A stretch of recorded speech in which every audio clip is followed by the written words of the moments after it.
Hi, everybody. Welcome. Welcome to Best of the Bay number 4. So we're going to talk about the 19th year anniversary of Thrash of the Titans. We have Walter Morgan and his crew here, and he will introduce them in a bit.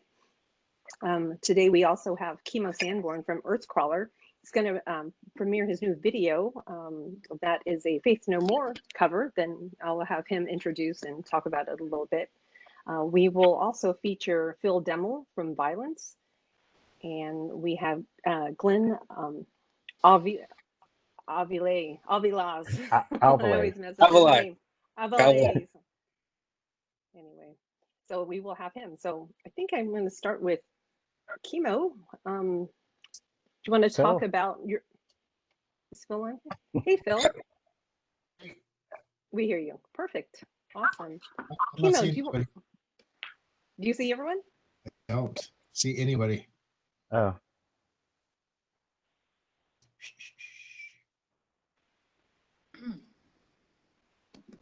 There we Do you are. see us now? I do. Okay. Awesome. Morgan. Welcome. What is on your face, man? It's like a tribble.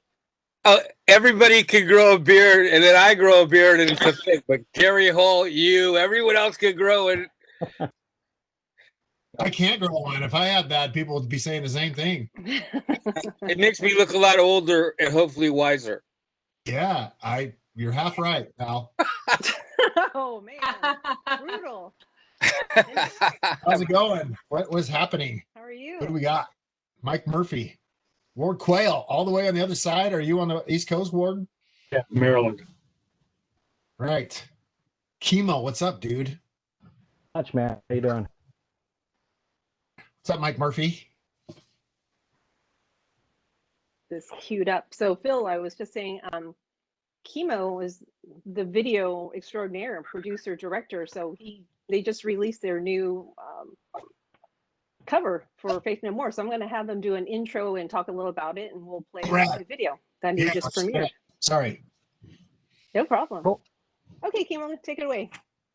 Yeah, so we've been with this whole COVID thing. We've been my band hasn't gotten together as a whole unit in 4 months. So we've been working on material, but it's slow going since we can't all get in a room together. So to kind of keep the internet at bay, we just keep making these little covers. Take us like 2 weeks to do. What's up, Glenn? What up? Can you guys hear me? Yeah. Yep. Can you hear me? Test. Welcome, Glenn. Yep. Thank you. Hello. Hey, Glenn. Hi, how are you? Hey, good. How are you? Yeah, I can see. Staying in the cool because it's 106 out. It is. Yeah. Love it. Oh yeah, Kimo, keep going. Oh yeah, no problem. So we put together this cover. We did Anthrax cover about a month ago, and we basically just recently got all of the equipment in our studio to be able to track everything ourselves. Namely, drums is the hardest part. So, Okay. but yeah, we decided everybody in the band was basically like, let's pick a cover and just do them, and I'll make videos for them so we can keep putting content out until we have all of our new songs locked and loaded and ready to go. So anyway, we made this video. It's a Faith No More cover. Awesome. Okay, let me share it.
That's such an awesome video and song.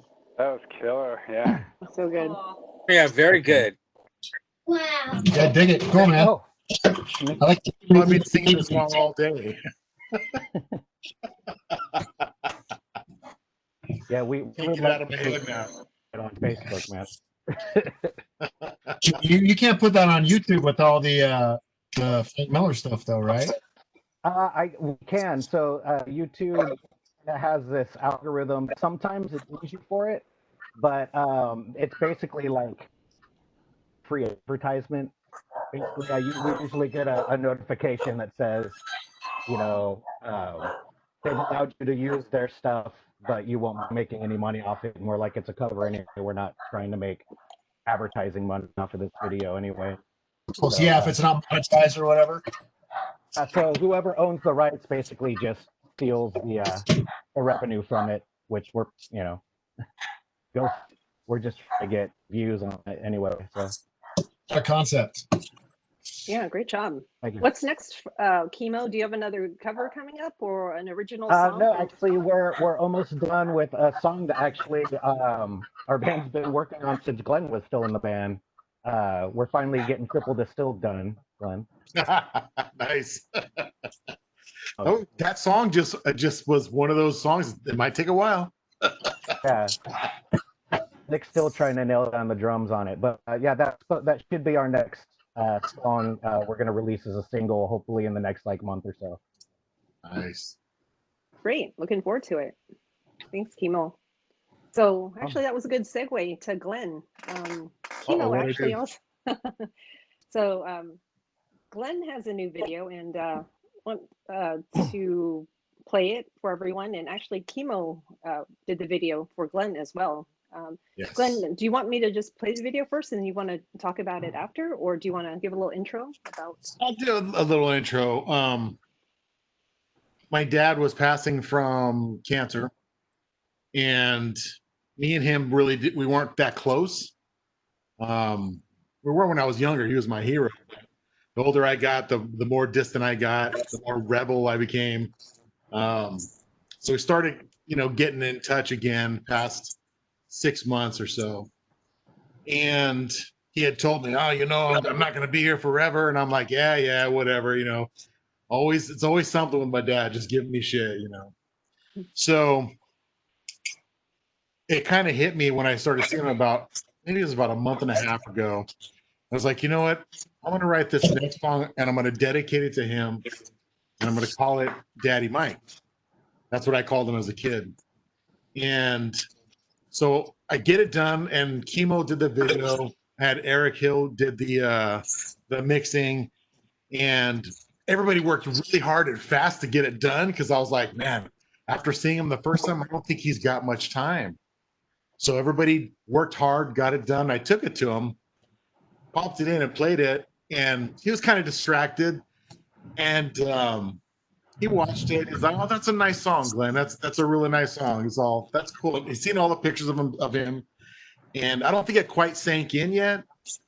And I said, "Well, I'm planning on releasing this at the end of the month on the 30th, 31st, worldwide. It's going to be my next single." And then that's when it hit him, and he started crying, and then I started crying, and I was like, "Oh, here we go."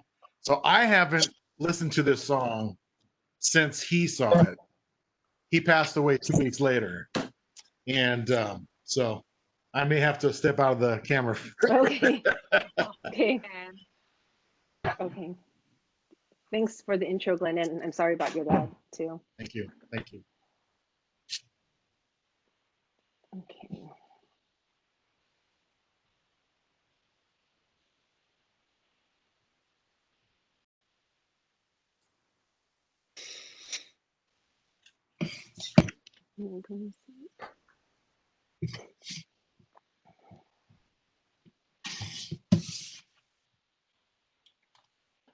Hi, Walter.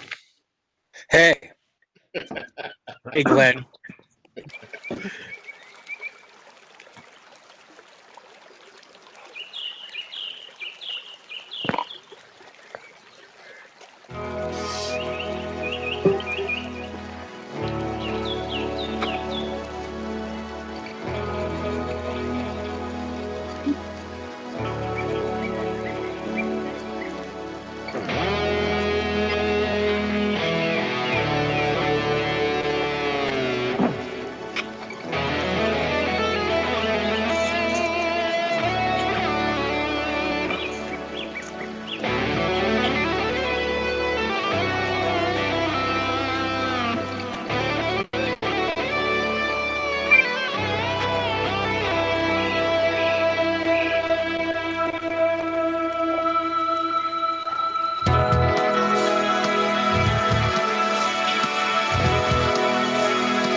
That's a good one, Kimo. That was beautiful. That was beautiful. Thank you. It's awesome. What a way to immortalize your father. That's incredible. Yeah, you know, if it wasn't for him supporting me, I mean, he played guitar as well, but it wasn't just playing guitar. It was he took me to all the concerts. He took me to Winterland. He took me, you know, to the artists that I wanted to see growing up. Kiss, Alan Holdsworth, Mahogany Rush. That's what did it, and it all kind of hit me right after he passed. And I was like, whoa, wow. I missed a lot with him, but hopefully it'll live on in this song. Cheers to that. Thank you. Cheers. Yeah, nicely done, man. Nicely done. Was that a lot of Randy Hansen pictures in there? Yeah.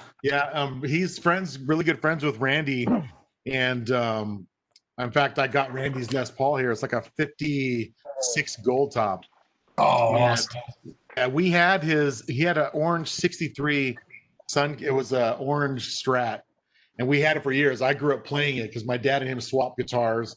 Oh, And one That's of my awesome. dad's dreams was to give Randy back his guitar fully functional. And so my dad had it refretted, put a new Floyd on it, showed up to a gig with them, and gave it to him. And he was just like, wow, that's the one guitar in life I always wanted back, was that orange Strat. So he gave my dad this gold one. Let me see if you see it.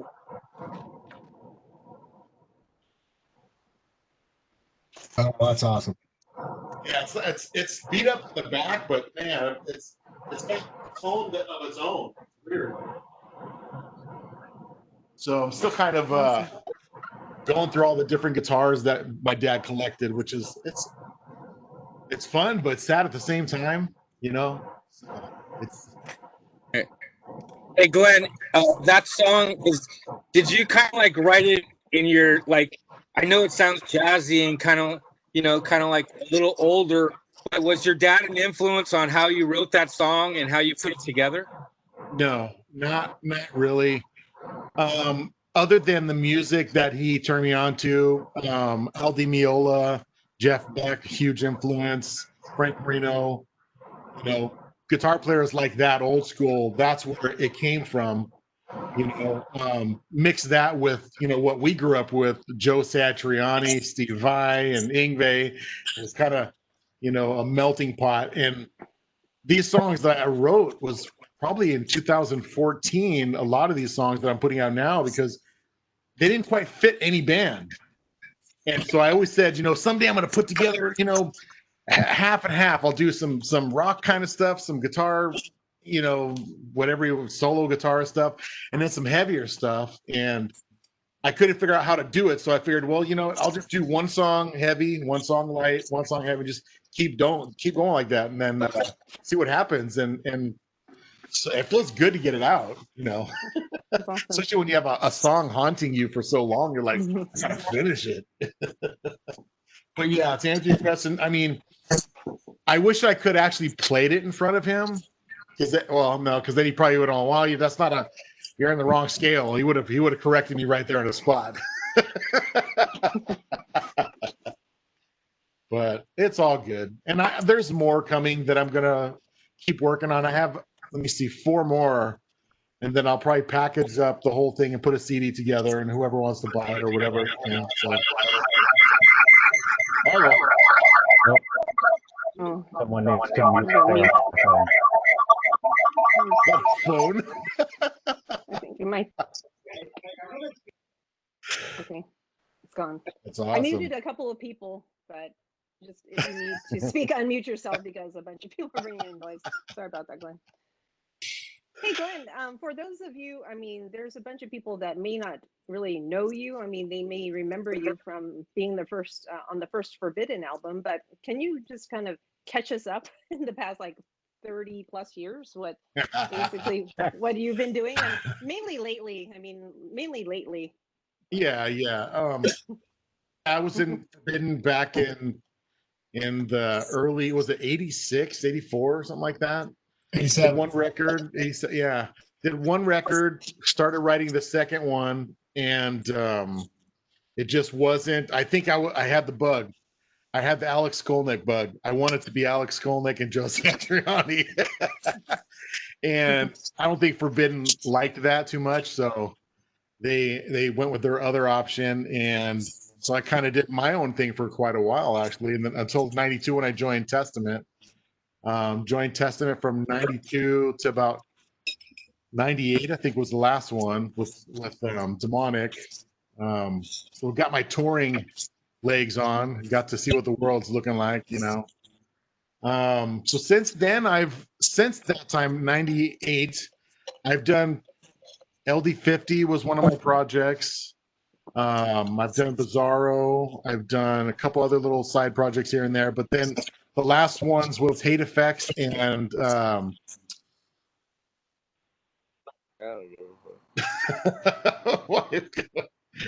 Earthcrawler was the last one I did. So other than that, I've been kind of just writing and honing in on my own, you know, music at home. So it's finally time to put my stuff out, you know, at least get it off my back. Because for me, it's really like when you have a bunch of songs that aren't finished, I feel like I'm failing at it, at the writing and as a guitar player. I don't know if you guys feel that same way, but you're like, oh, this killer song, I can't wait to get it done. Fuck, it's been 6 years, man.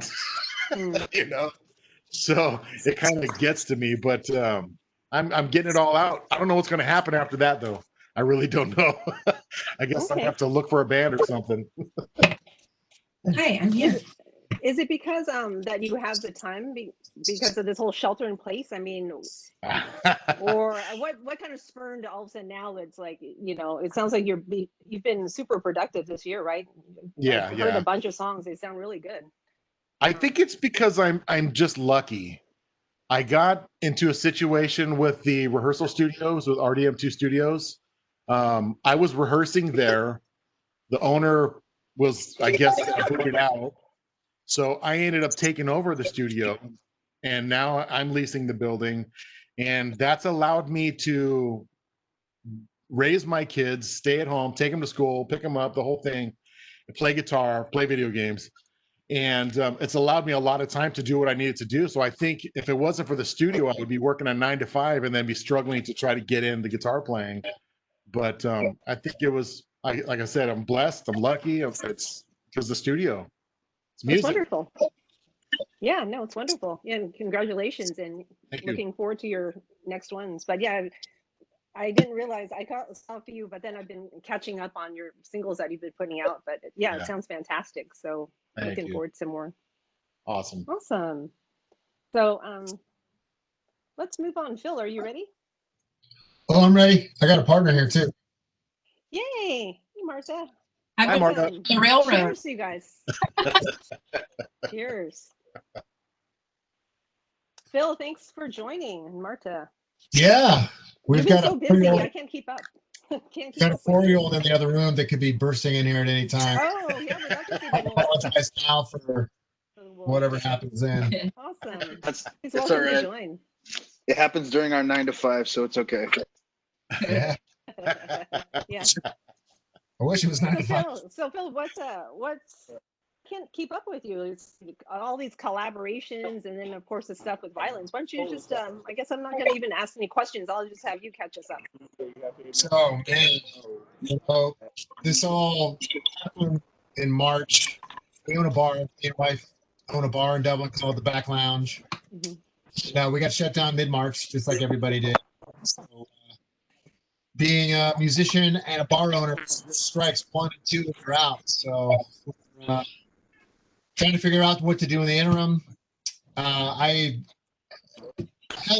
There were songs that I play in a cover band with my high school buddies called the Merkins, and we usually do a couple of shows during the year, one at a bar. And last Christmas I rented out the local community center, and we've done some charity stuff, and it's all covers. And so there's just some covers I just wanted to do, and we've got the Pro Tools rig here in the house, and got a built-in vocalist and bass player and player. And so we started off with that No Excuses cover of Alice in Chains, and it was our first time recording vocals in here, so kind of dipped our toes into the recording and started doing more and more. I started reaching out to other people that would want to do some covers, and there were songs that would just kind of pop up. And Thin Lizzy, Bad Reputation, I want to cover that. Who would play drums?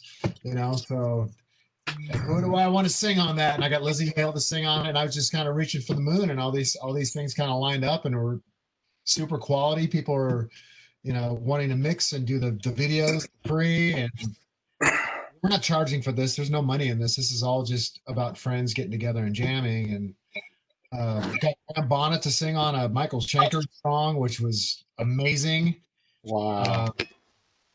Playing with Steve DiGiorgio was something that I had never done before. I got him to play on a Sabbath song, and Dirk from Megadeth on one, and Lombardo on a Dead Kennedys, cover with the bass part from Rancid, and just these weird collaborations. I got Billy Sheehan and Jeff Scott Soda to do a Van Halen song, and so in the midst of all that, Vio-Lence has been back together, and we had to cancel a slew of shows for this year, and we're in the process of working in a couple new members. Bobby Gustafson from Overkill is playing guitar for us now. Christian Oldie Warbers from Fear Factory and Power Flow and each other bands is playing bass for us now. And so we've got this infusion of I hate to, all-star super groups and all that stuff. I hate using those terms. Cue the wolf. The wolf. Oh, I wanted to see the wolf though. Come up and say it. I will come help you play with trains. Say hi, everybody. All these people. Aw. I miss that age. What did you do today? He pooped in the potty today. Oh, All Hey. right, congrats. Work. Very. What's up, buddy? You just call it a day after that. Hey, he was Oh, like, wait, this is being recorded, right? You guys can play it back when she's a teenager. "It's boy." Be like, we're not embarrassed. It was cute. Yeah, totally. For the record, Wolf is a boy. yes. Hey, Wolfie. What's up, buddy? Hey, what? Cut his hair. No Oh, haircuts. well. No. Oh, yeah. Lockdown mode, right? Yeah. I never had to have hair that until I was like in high school. Had to do things and have the mullet.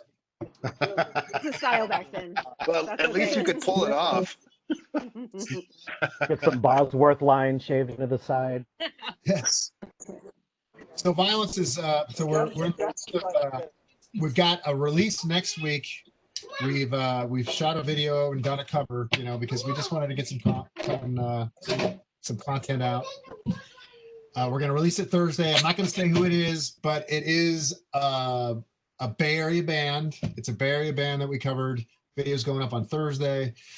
And we're writing 5 new tunes for an EP for Metal Blade Records. We're probably going to release it next year, taking our time. Me and Perry get in the jam box. Sean comes down every once in a while, and down at Glenn's spot in the second floor, so it's at least 98 degrees up there. Fucking hot up there. Ugh. We need a bigger AC up there. Yeah, I'm convinced you come by when we leave the AC on and turn it off. He laughs because it's true. No, I don't even go up there. It's too hot. So it's Great. exciting time. It's an exciting time for the band. There's this infusion of good things and booking agents and bands wanting us to play with them, and we had so many good things lined up for this year, and that's happening. I've got this solo like Glenn, I've got all these songs, and they don't really go with a band, so it's just like I've got this. I'm calling it like a musical umbrella called the Echoes of Reckoning. I'm able to just put stuff up on the streaming sites.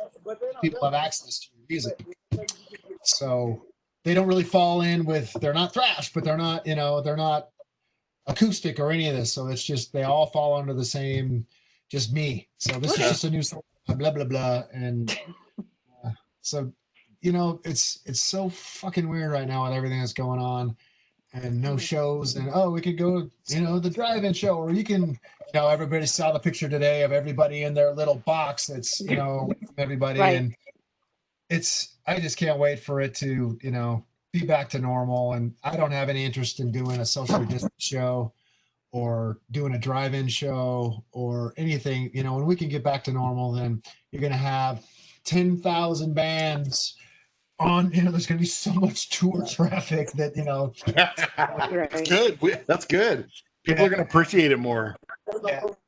I think there's a good cleansing going on, of people not being able to be in a band anymore, or venues that can't be open, and it's a fucked up situation, and I'm just hoping that everybody just stays the course and fucking God's sake just be good to each other. Right. I'll hang out as long as on- nobody talks about politics. So there you go. No, this is not a politics channel. No, what I'm hoping for is that the venues can actually survive.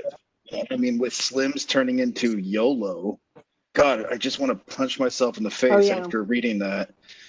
Yeah. It's disgusting, and so many local venues around here are just struggling, and I hope that we can do our part to help support them when we can, if we can, but who knows how much longer this is going to go on, Right. I have a hard time.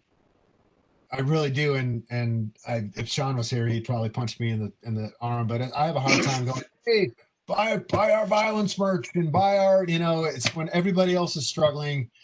Let's just all take a time out, circle the wagons. You don't have to buy that BPMD record just yet.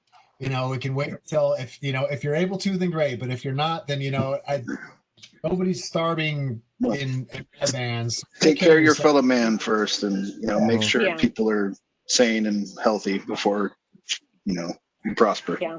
There's no tip jar on my porch, so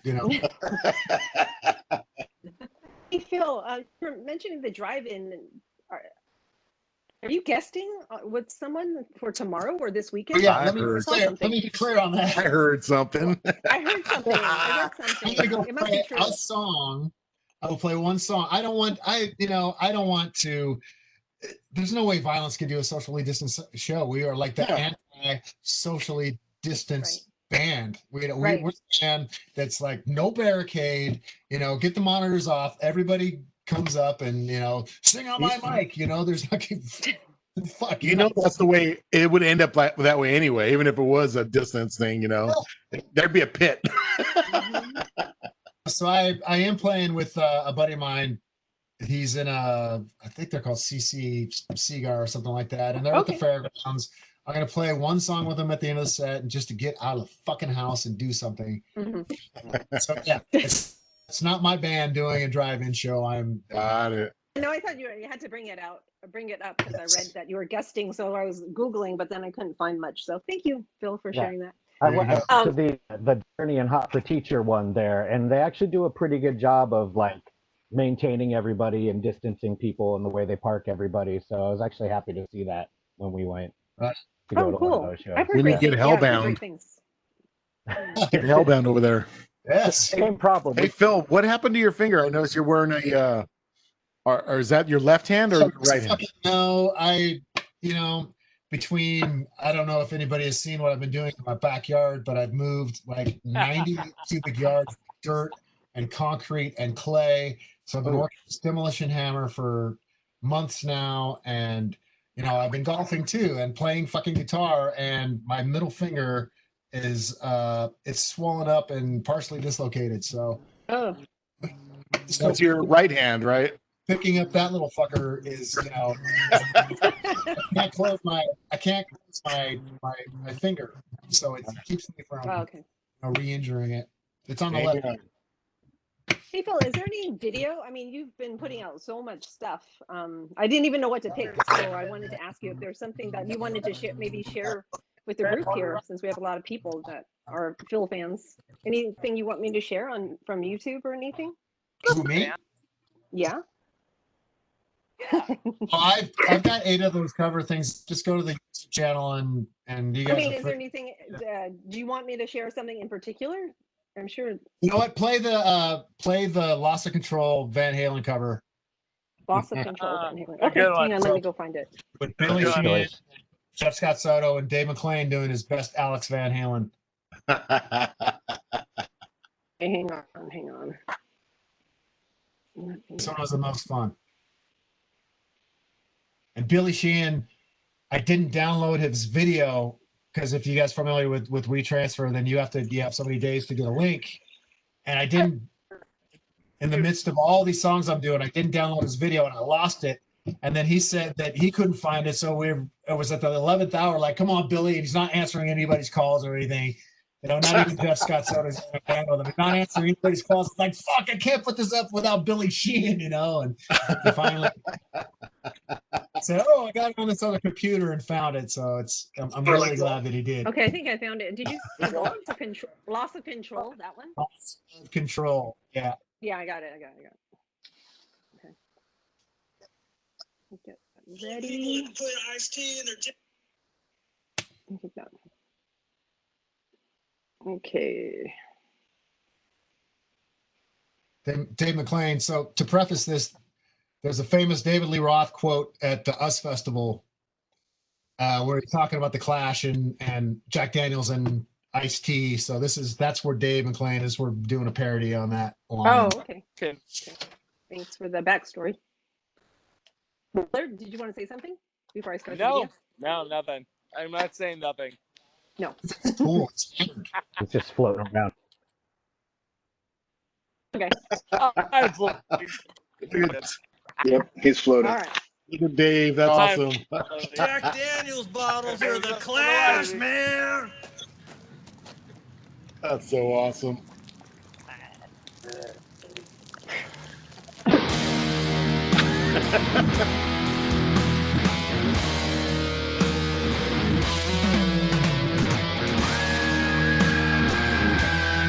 I'll do that.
That is fucking awesome.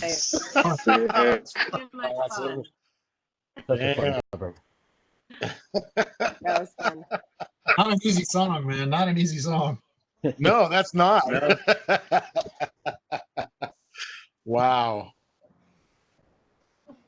I don't know what to Phil. say. I mean, you're playing with those. That's awesome, dude. I Thanks. love Dave with Awesome. the Alex headband and glasses on. That's just too much. Where was that done at, Phil? We've got a buddy. His name's Brant, and he lives Livermore, kind of close to where you're at. Probably about 10 minutes away from your studio out there. And he's got this compound. He's got a house, and that's his. He keeps his boat in there, and he's got like enough room for 2 bands to jam, and upstairs with a pool table, bathroom, the whole deal. So when we do the Merkins jams, we do like a barbecue for 2 days before over there for all the rehearsals, and everybody just kind of rotates in, and because we have a bunch of people kind of sitting in on that. And get you on one of those, Glenn. And I see Nick. Yeah, I would love to. You know, you guys got to come on, back out, play some Bon Jovi and all the stupid stuff we do. Yeah, that'd be fun, dude. That'd be fun. Hell yeah. You That have was me a at barbecue. Phil, that was a pretty obscure Van Halen track you picked. Yeah.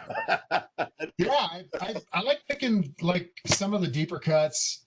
Falling Off the Edge of the World from the Mob Rules record we did, just because they're songs that I love and you don't see a bunch of people doing them. I'm doing one more. I've got it all wrapped up. It's an Aussie tune. It's for my favorite guitar player. And this is just going to be, you know, there's 9 guitar tracks on it. And just ridiculous amounts of it's done. You know, these things take up a lot of time and distracting. I'm trying to write this vinyl. So it's people calling me, hey, you want to fucking play? Hey, you want to do this one? It's like, no, fuck no, I'm fucking done. I don't ever want to. Hey, Yeah, that save one for me. What's that? I think he was talking about his. No, Oh, let's all talk right. about a steak. I'm sorry. While I'm talking about that, Kimo, the lyrics that you did are killer. That one you did for I'm yours. talking about dinner, right? Shit. So it's Willard. It's Willard. I thought you weren't Willard. touch. Leave me alone. I think he's got heat stroke. I know he's been in there for hours. I was worried when I In the right place, though. He is in the right place. Hey, did you see all the bottles that he had lined up? Truly. Hey, so Phil, for all these collab jams, have you been the one instigating, like making the calls, texting everyone, like getting everyone together? Have you been the? Yeah.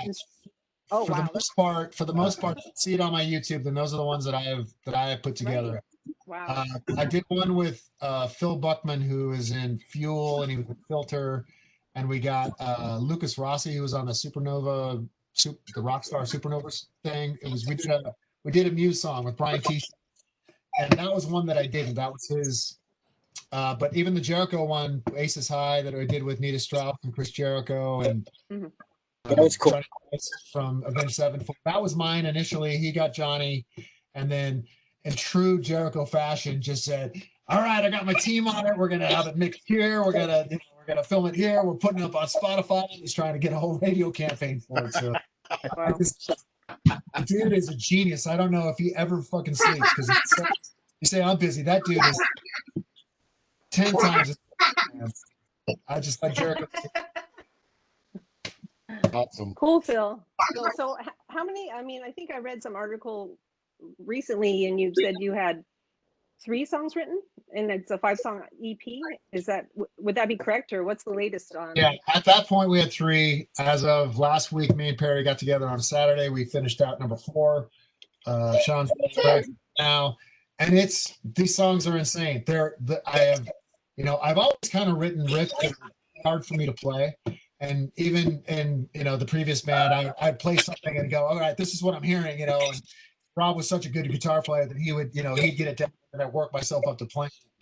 So with these riffs, there's no, I'm the one writing them. I'm the one who's going to be recording them. So the metronome is there and getting everything up to speed and really pushing myself. I'm really proud of my playing in the past couple of years. stepping in and doing that Slayer thing in a couple of days taught me so much about being prepared, but also teaching me a lot about my worth in the industry and understanding that, you are good enough to play guitar in a professional band, and this is something that you are able to do. So kind of working on my technique the past couple of years and really refining me as a player. And I'm pretty proud of what is going to be on this next Vio-Lence record. I think a lot of people are going to be really, really fucking surprised, and I'm really stoked about it. That's awesome. I think we're all excited about it. Is there a goal of like when you finish that last song, when you will go in to record it with Juan? I don't roughly think so. The plan is to do drums and vocals with Juan. We're going to record bass and guitars on our own just because we can. We can just sit in here and take our time and do it on our own the way technology is now. Mm-hmm. There is no plan. We want it to be perfect. I said if a riff doesn't give me a 10-foot boner, then it's not going on the record. So there's been plenty of boners. Nice. Awesome. A lot of 6-foot boners, not 10. What about 1-foot boners? It's all, you're just projecting, visualize. The ball. Thank you. It's a Napoleon thing. Oh, perfect. We're not doing this. All right. Awesome. So what time is it? 6:21. Thank you, Phil, so much for the update and everything, and thanks for joining us. So we're going to move on to Walter, since it's the 19th anniversary this week. Yay, Walter! Walter does have a beard. I wanted to thank everybody that's here, actually. Good friend of mine, Karen's here from the East Coast, Ward Quayle from the Pentagon on the East Coast, and I got Sue and Ted and Mike Murphy. But to start it off, I got a funny Glen story. Uh-oh, I'm leaving. So anyway, yeah, when Glen was in Testament, we did some touring together, and we always had fun. And Glen's a great guy. But this is a funny story. I think you guys will all love it, and Glen will too. So we were on this Mexican tour, and we went down, and we're going to play this an arena that was typically a bullfighting arena. So we get there, and we go in there, and man, it was a shit show, because they had like coat hangers, and who knows how, the production manager and the sound guy, they just looked at it and laughed, because they could not put on what we thought would be a safe show for everybody. So we kind of like were walking around, not knowing that we're going to, right before we cancel it and get the hell out of Dodge, because there was a lot of people there, and you don't want to cancel, with all these people around and kids and disappoint them and everything. But anyway, we're walking around the middle of the bull arena, and I just thought I'd jump up on this road case and get above the band. And I said, let me get a couple pictures of you. And it was just the band. It was almost like the perfect storm. So, of course, I get on the case, and I took 2 pictures. And the first one, it came out real quick. And the second one, I was like, having a second. It was a new digital camera. And I remember they were saying, hurry up, Harold, because they were like calling me like Harold O. That's what Harold is known for doing. But anyway, so the second picture, Glen is he's mouthing something with an F. Okay, so he's going, fuck Walter, fuck. And I took the picture right when he said fuck. And so, okay, now we go ahead of story. So that just stayed in my camera. Then we're home, and Chuck says, he goes, hey, Walt, did you get any band shots? Because now Glen's in LA. I mean, Glen Hoagland's in LA, and we don't have a band shot for the album. And so I go, yeah, I got 2 shots. So he, of course, he passed them to Eric, and one was perfect. The first one I took was perfect, and everybody, but Eric didn't like how he looked. So they landed up using the one on the Demonic record that Glenn is saying "fuck," and you can see. Yeah. You notice that, Glenn? I did. I was So like, why that picture? But then you just reminded me that, yeah, I remember you took a lot of pictures. You'd be like, hey, get over there. And we're like, fuck you. You did get us together at that point, and at that one particular point where we're all in one spot. It always happens. So yeah, my picture actually landed up on the Demonic album, and they made posters of it and stuff. But that stuff happens. Same thing with the Gathering album. Chuck goes, "Hey man, Dave Lombardo's down at the Maritime. Can you go down there and take a picture of him for the album? Because we got everybody else. We don't have Dave." So I go down there, and I remember I had another funny camera moment. It's like I had like very little pictures on this thing, and my battery was gonna die, and this, totally unprofessional. But I went and got Dave, and I had like 2 pictures, the same kind of deal. And I had 2 pictures, and the first picture, he stuck out his tongue right when I took the picture. I go, Dave, get serious, because I got 1 picture left. I don't know why I had 1 picture, and I only had the 1 shot. So he made this real straight face, and that's the album shot on the Gathering. And he's like looking like I just, because I got all upset. I got 1 picture. Just don't do that. So funny. Those are the ones that are important. We had a lot of fun. You remember leaving that? We kind of snuck out the back door of that. Oh yeah. Huh? Yeah, I do. I remember that. That was crazy. And then we went and had tacos. Yeah, they were afraid that there was going to be a riot because there were so many fans there, and we did have to cancel 1 show, 2 of them if I remember right. And the cops showed up, and we're like, "Whoa, what's all the cops?" And they're like, "Oh, there might be a riot." We're like, "Oh shit, this is getting crazy." And then the show after that, wasn't there all these cops like at that show too? Like they had to enforce everything. I don't know. The second show, there was so many cops. But anyway, Mexican cops. That's another story. How about the bus ride when our bus broke down? Oh my God, we broke down on the mountain. And there's people carrying chickens in a cage, dude. we had to take a bus.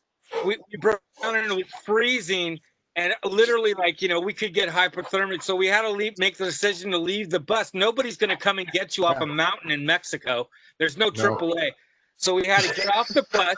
And then we took a public bus, and it's like by the time the show was over in the middle of the night, and then we're at a bus station at like 5 or 6 in the morning. Glenn's right. People were getting on this bus with chickens, and then we're at a public bus station like when the sun's coming up, and we look like this metal band in the middle of Mexico. It should have been filmed. It would have been great.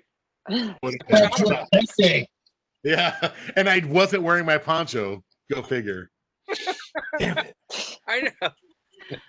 We had to use Glenn as a translator. I bet they're horrible. I can't even speak Spanish. I know. Oh, goodness. Actually, I was a translator, and I speak very broken. Milk. Google. Juice. But anyway, that's fun. I got some funny Phil stories, too. But we'll save those. Well, yeah. Oh yeah, Walter. Why don't we talk about the Thrash of the Titans, and why don't you introduce your crew that's on the call? I had one thing about Thrash of the Titans is I couldn't be in a bunch of places in that night, so I knew I had to have somebody that was close to me that would do what I said and wouldn't give me a problem, and probably had no experience doing anything like that. But Sue's I've known her since she was like 14. We grew up together in the same neighborhood, even before music. So I asked Sue to be an assistant just to run around and do things that I couldn't. And she did that and did a great job.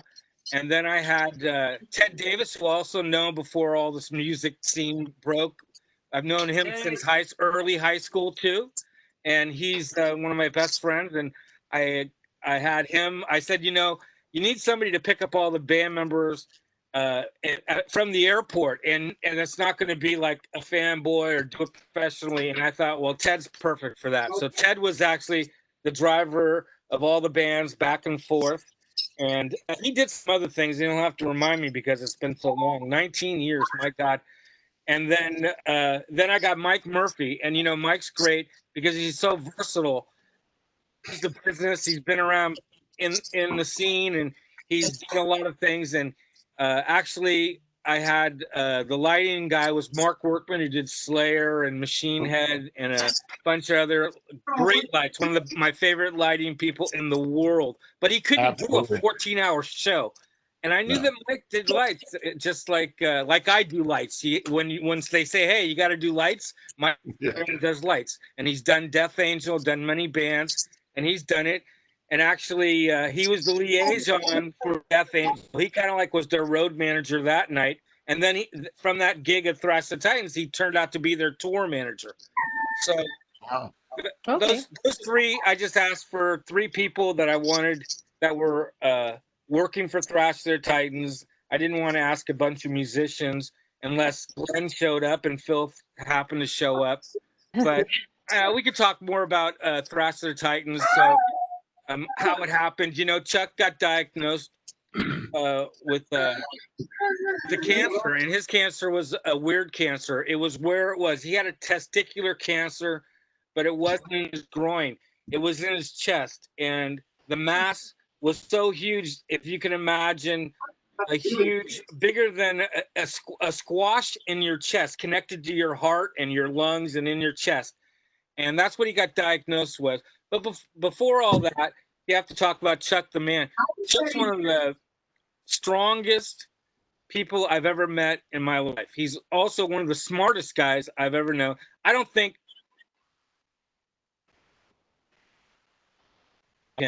all right, because he's the brains, and he's the most giving person also. I've seen him do many things for many different people, and he never, he's a man of few words sometimes, but he's got a heart of gold. He would do anything for anybody if you asked him, and that's just who he is. And he grew up in Dublin with Phil, and I'll tell you, that guy was the dominating force even before he even picked up singing. He was like, he'd play sports. I mean, that guy could have been an ultimate fighter for the UFC today if it had been his time. That's what Chuck. He could have been a football player in college.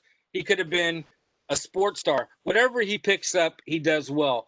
But anyway, when he got this cancer, it was devastating. I'd never seen him react to it the way that it reacted for him and Tiffany and me, having living with them for 20-something years.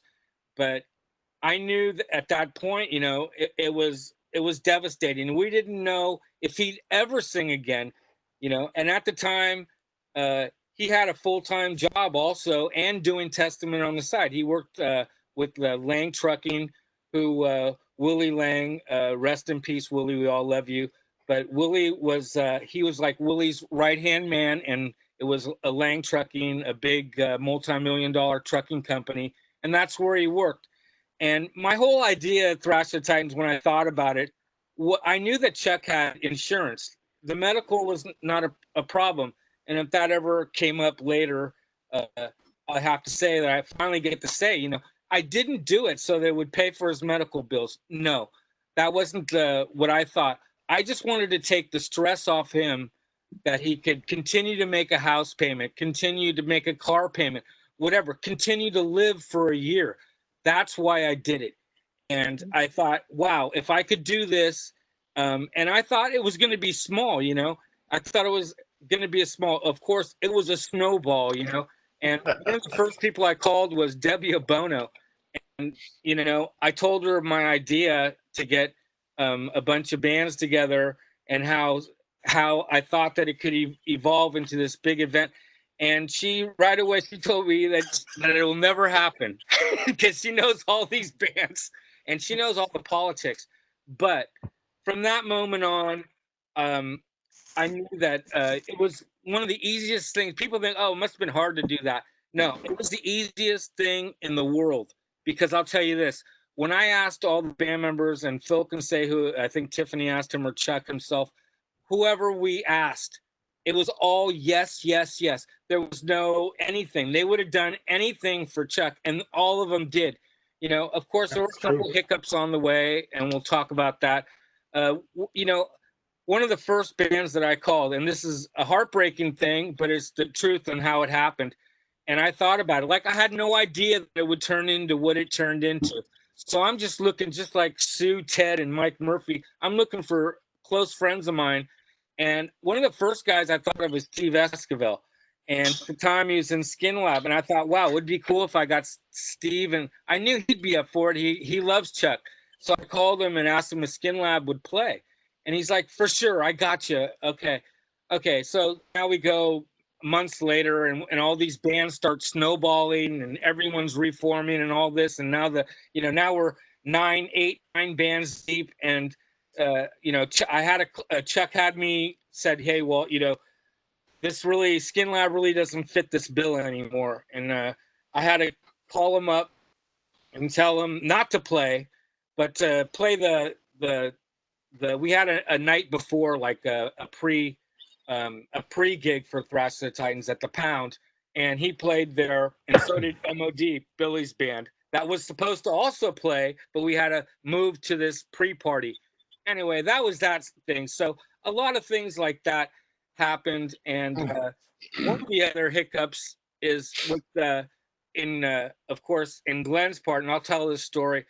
I called Craig from Forbidden, and I wanted them to play. And at the time, they were in Los Angeles, and he had the drummer Mark with them, Hernandez, down there, and they were recording. Happened to be recording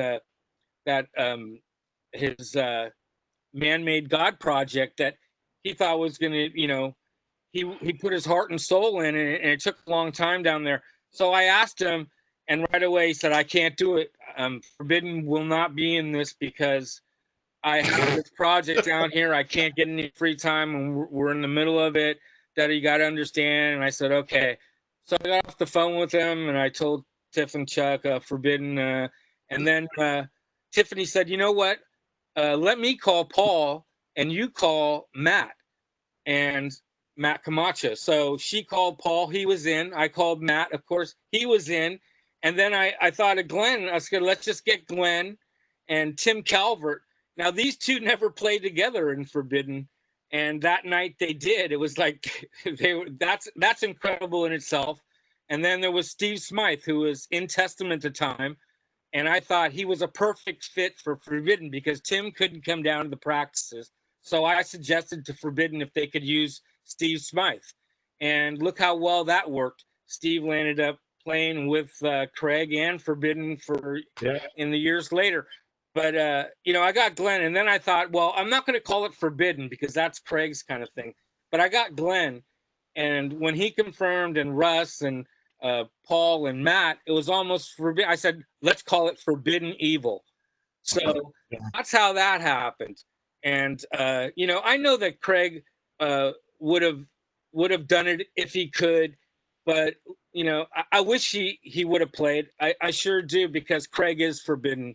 But it just goes to show you that this event transcended so many things, and that obstacle just became a little hiccup in the long run.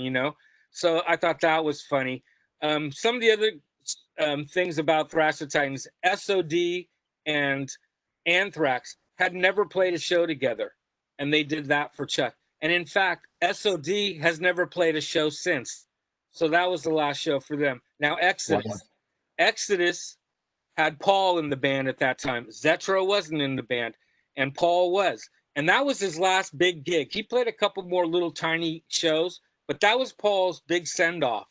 All right. So that was special in itself. And at the time, I had another thought. I said, wow, Chuck can't sing. And I thought, and I go, DeGiorgio isn't going to be playing because we got Greg Christians to do Legacy. So it was my idea to reform Legacy. And then I asked Zetro. I knew he wasn't in Exodus, so he was available to come out and sing for Legacy. Now, nobody had seen Legacy since 1985, or I forget what year. Something crazy like that. That's another thing. Legacy reforming with Alex Skolnick had never played with the guys since he left on the Ritual. after the ritual. So that was another thing, a special, and they got put like at the end of the night, and like I said, it was a 14-hour event. So that was another little special thing in there. And then DiGiorgio wasn't in Legacy, so I said, can you do Sadist? And he got Sadist together, and they hadn't played in years. And then when we called the guys in Death Angel, man, they hadn't played in like 14 or 15 years. And, I think some bands, they were trying different things at the time, and the organization, this and that. But a lot of times, these thrash bands from the 80s, they have a name and a status, and that name and that logo transcends so many things. And I think by Thrash to the Titans that these bands realized how good that their status and what they had. And I think that's one of them. Most of these bands and even Vio-Lence are still doing it. Look at that. That's amazing. And for Phil in Vio-Lence, he would have done anything, and he did. He reformed his band after not playing so many. And I'll tell you the truth about the matter. I've heard a lot of things. And if anybody has to say, Vio-Lence blew everyone away that night. That's what I hear from so many people. And it was such a special set. I stood on the stage on the side there and sat down and watched them. And to see that energy again that we hadn't seen in so many years. And it was incredible. That was another highlight for me. And I'll give you another funny story. So, at the time, like I said, Willie Lang, who is like one of the founders of Lost Rocket, and I wanted them on the bill so much because I got to know Willie and Mike Coons and Aaron Jellum.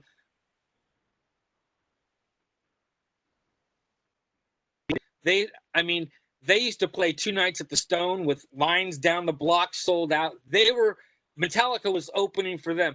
They were bigger than anybody, and they were playing double bass, dual guitars, and I can't believe that they never got as big as some of these other bands. But at this time, it was my dream to have them play. But there was another hiccup. We had a little bit. Mike Coons was getting out of a rehab, this and that. But I remember a week before we're going to have the T-shirts and posters printed, and I went down to Lang Trucking, and I'll never forget because Willie had these sunglasses on, and we're in the yard, and the sun's beaming down on us, and we're standing like almost side to side. And I'm going, Willie, I just got to know that you guys are going to play, this and that. And he looked over at me, but I couldn't see his eyes because they were behind these sunglasses and this, this glaze. And he goes, Walter, Lost Rocket will play in some form. I go, look, I'm printing everything up. All right, you're going to play, And like he said, I don't think he ever looked at me in the eyes. But, whatever, things happen, you know what I mean? And since they couldn't play, it was like this, of course they wanted to, and everyone did. But, I had Flotsam and Jetsam on the side telling them that they couldn't play. They called us and wanted to play. And then I called them back. And, and the guys in Heathen, oh, man, Heathen's been another one of those bands that's just been around since the beginning. You know what I mean? Yeah.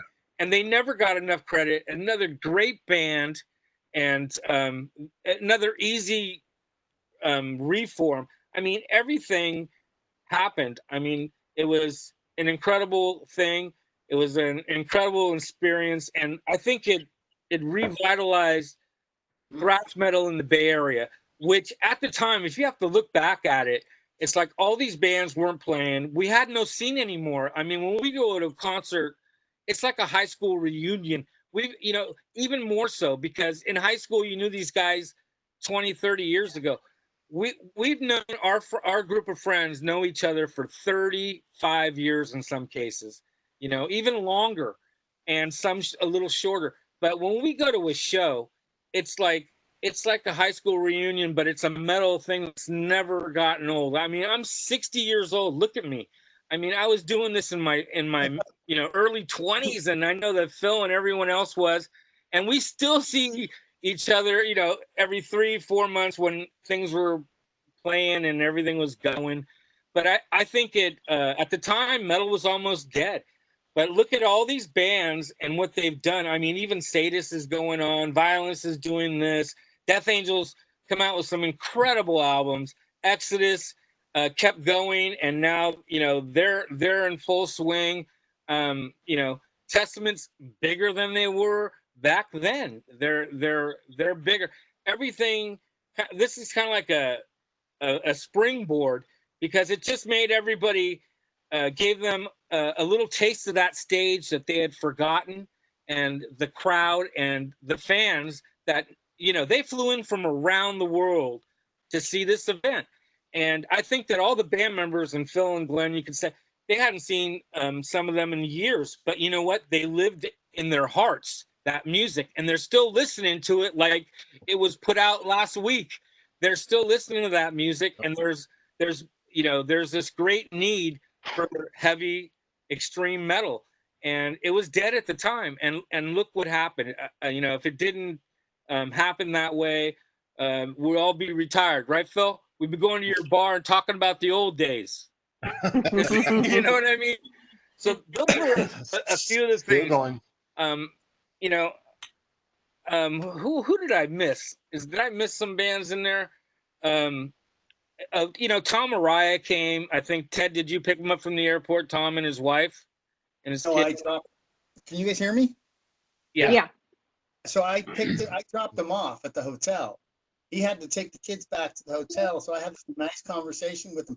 I really have never met Tom until that point. And I had to, like I said, not be the fanboy, and it was the nicest conversation. That's right.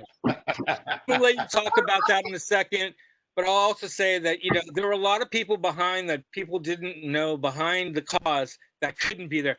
Now, what would have, you like to look back in the future, what could have been, in the right circumstance, Metallica would have picked up the banner and did a Day on the Green and given a little payback to all the bands that they grew up with and shared a stage at a Day on the Green. But at the time, James was in rehab, and that wasn't going to happen. But Kirk Hammett donated, like, I think 10,000 or 25. I forget nowadays. It's been a long time. But he donated a fat check to that, and then Tom Araya flew in, and like I said, people from around the world showed up for that event. And like I said, it was the easiest thing to do. And one of the things that I learned is real quick is I can't do everything, and all I had to do is pick people to delegate the responsibility and give a little section. Lori Sato was one of the first people I called, and she did all the web and internet with this other guy, Josh Corpese. I had another guy do the poster, the artwork, and something else. I'm only going to stay positive. I'm just going to mention that. And he did do the artwork, and he did do the artwork for the T-shirts and all that. And that happened. And I think we had Mike Rosen record it in digital. We still have the digital tapes from it. They recorded it in another room in the venue. And also, people think there's no video from Thrash the Titans, but there is. It's all the house cameras, and I have them all, and I can relive that. It's that. Yes, please. I'd like to see that. And I do. I have all of them. And I had, like I said, Mark Workman, one of my most favorite toy managers, like a father. That guy is, keep me in place, and a fist that can rule the world. That guy, and he also is the most incredible light man, and he did that. And Mike Murphy, and then we had Doug Hall, who only does sound for his whole career with Iron Maiden. So he did it, and he's also done sound for Exodus and Testament. I've been on tour with him with both those bands, and he's an incredible sound guy. And I had Rob Lewis, who was the total stage manager, and I had so many other people in between. People tell me that they were working that night that I didn't even know. They'll tell me now, but I didn't know. But I couldn't do everything, and every band brought people, and it was the biggest backstage party I'd ever seen. But you know what? Every one of those people that were backstage deserved it, because they helped make the scene.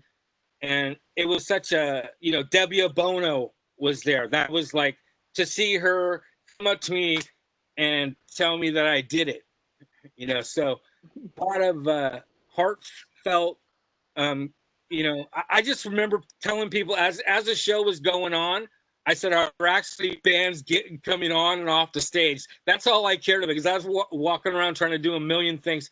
But when they told me that bands were actually, Rob Lewis had this, they like on time, you could only have 30 minutes, and they were on and off and sharing and doing whatever it was, because we couldn't have this thing go on forever. And also we thought of Billy Milano, like I said, MOD was originally going to play, but we couldn't do that either. But he had been working on some stand-up comedy, and he came out there and did his stand-up routine. And I remember. thought that was real special. And he was working on the crowd, and it was kind of cool. And I can't, anyway, so I'm going to turn it over, and we're going to start with Sue, and Ted will be next, then Mike.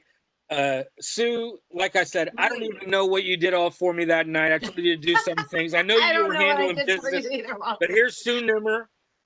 Go ahead, Sue. Hi, Phil and Glenn and Teddy and Walter and everybody, Nick and oh my gosh, Mike Murphy. Hi, Mike Murphy, cousin. Anyway, yeah, I was so honored, Walter, when you asked me to be a part of that. Mostly what I remember is running up and down 3 or 4 flights of steps for like 17 or 18 hours. Well, you were young. We were young. I remember Mike Murphy and I made an airport run at one point. I think we went to get Danny from SOD. Yeah, we got Danny, and I think we got Scotty in the one time too. Were you with me on that one? I don't think so. Okay, then there's Danny. And my memory is not the best. Hi, Mikey. Hi, cuz. How are you? Love you. Hi. I remember we had some kind of Jesse Murphy. We needed to hunt some kind of equipment down at some point that ended up not working or missing. I don't know. I remember we all had walkie-talkies and that kind of stuff. But yeah, mostly just running up and down the stairs and listening for Walter's commands. It was whatever anybody needed that day, escorting people to their cars and into the venue and running down to the door and, trying to find people on lists that they couldn't find and things like that, I guess, mostly. And get some weed for some guys. What's that? And get some weed to people that needed some weed. No, I'm just kidding. Well, we definitely had weed breaks all day long. Nothing's changed since then. But anyways, I've been having one here and there while we've been on the line. But highlights for me. I was on the side of the stage, probably next to you, Walter. Vio-Lence hits the stage. I think I lost my fucking mind at that point. I never thought I'd see that again. One of my favorite bands in the world. Exodus. I mean, all of them. Those two were the ones that I was just like jaw dropped, going absolutely crazy. Try not to fall down, which if I remember correctly, I think I fell down for 2 or 3 days after that because I was so tired from all those stairs and all those hours and stuff. But it was an honor. It was an honor to be asked to be here today. It was so fun. And thank you for making me a part of it. I was happy to do that for Chuck. I remember going to a few meetings beforehand with you, Walter. You remember more than me. What a significant event in Bay Area metal. Like, it's the consequences of that show are staggering. So many bands that hadn't played together in years, so many of which are still together or stayed together for a while, are now back together again. There was no scene, Walter. That was the 90s. There was no such thing as a guitar solo anymore at that point, I remember, in music and metal. And to see like these dual guitar players and just to hear the tonal quality of Phil's guitars and just everything. It was just, I totally just was so stoked to be there, and to be a part of it was even more of an honor. So thanks for picking me. I'm glad I made you proud. Oh, you sure did, Sue. I mean, that's why I just picked some of my good friends, because I had to put trust in them. And sometimes, it's better to put trust in some good friends of yours that will be there for you. And that leads into Ted Davis, who I've known since he was like 15 or 16, back from the Sunset District in San Francisco, and another good friend of mine. And I thought he was the perfect pick for this, and I knew he'd like it. I knew he'd like it. It was a neighborhood with you and Ted and Mike and I, huh? That's right. So go ahead, Ted. Ted Davis, tell us about it. So basically, you called me up, said, I need you to be a driver. And I'm like, for what? And I knew what was happening, but I didn't know that I was going to be the driver for all the bands, which made me miss half the show because I was shuttling people back and forth to the airport. But I'm just going to get with this one story out. I had to bring Anthrax back to the hotel. And that's where I met the guys in Anthrax and I've been a lifelong Anthrax fan, as many of you know. And got to talk to Charlie and Scott and nice conversation. Got to see their sets. But it was very enjoyable to see all the people who you've known for years but never really got to talk to because you were never on that side of the scene. So yeah, it was something. And because of Walter, like look, Death Angel got together again, and Ted Aguiar got in the band. Vio-Lence got to play again. All these bands that were not playing that had stellar careers after this, that went on to tour together. So yeah, got my tour, got my laminate right here. All right. That's cool. That's cool. Got the Very cool. You know, that's one thing for me, being a fan. I mean, I've been seeing these bands since Legacy formed way back. And like I said, Lost Rock, I've been around in the earliest days. To be a fan all these years, and then this kind of dropped in my lap. It was like, I felt like, wow, I can finally do something. I'm not a musician. I'm not a singer. I'm not a guitar player. I can't play in a band. But I actually got to do something to make an impact in the scene and to help two people. And that's another thing I forgot to mention is that this also, when I did this for Chuck, you know what Chuck did? When it got so big, and we know that Chuck Schuldiner from Death was also going through cancer and way heavier than Chuck. So I know that Chuck said, this is how big a heart Chuck has. He said, I want to give half of total amount that the profit to Chuck and his mom so that he can profit from this and live. And you know what? That's a huge thing to give away half the money for this. That just shows you that he's giving. And to do that, I remember I talked to Chuck's mom on the phone, and she told me that the money that was donated from Thrash to the Titans was the biggest donation out of anybody or anything, any record money, anything from anybody was the biggest donation, and Chuck did that. So it was for both Chucks, and that was pretty incredible. And before we get to Mike Murphy, yeah, let's do Mike Murphy next. Now, Mike, I've known since Sick Minded, even before that. I think I knew you before. Yeah, since I was 17. Okay, and also we worked together for some years, and Yep. I gave you a couple breaks in your other life, didn't I? Yes, you did. Anyway, we won't talk about that. But Mike, another one of my trusted friends that could count on, and you did a hell of a job. Thank you all. Let's hear what you did. I know you did more than just like. So let's go. Wait, Well- real quick. I just want to say, everybody, Beth Reisner is here with me. Hi, Beth. Say hello to Beth. That's awesome. Hey. On in a Yeah. in the other house. Yeah, where's Matt? We need to get Matt on here, Beth. Go get him. He's taking a nap. I'll go get him in a second. Camacho's going to appear, right, Beth? Did you say taking a nap? Yeah, Yeah. he's taking a nap. Live together now. I don't know if you guys. Hey, sometimes we need naps, all right? Come on. We're neighbors. She's like Wilson over the fence, but I can see more than her eye. That's And Mike, so, Mike, let's hear your story and what you did. Well, you know, I mean, give me a little background before you picked me was because I had managed and tour managed Exodus. I worked for Skin Lab, DRI. It's been many years on the road. I also had the radio show for a long time. You know, that's how we became tighter, and Wrecking Machine was probably where we initially kind of met. City College of San Francisco. City College of San Francisco. Mike, I Don't Give a Damn was my radio name. But yeah, so when Walter called me, he was like, "Hey, I need someone to help keep everybody on time and just make sure that the production is happening. If anything needs to be done production wise, and lights. And here's a couple bands I need you to try to help me finagle to play." And at that point, you were having problems get a hold of Death Angel, if I remember correctly. So then I called Rob, and I talked to Rob, and then Rob was like, "Okay, I'll talk to everybody else." But I had already called everybody else, and everybody else was kind of already aware what the scenario was, and everybody right away for Chuck, no problem, hands down. The only thing is that Gus couldn't do it. Gus Peppa was the only one they couldn't get to do it because at that point Gus was back in the Philippines, figuring out some other stuff in his world.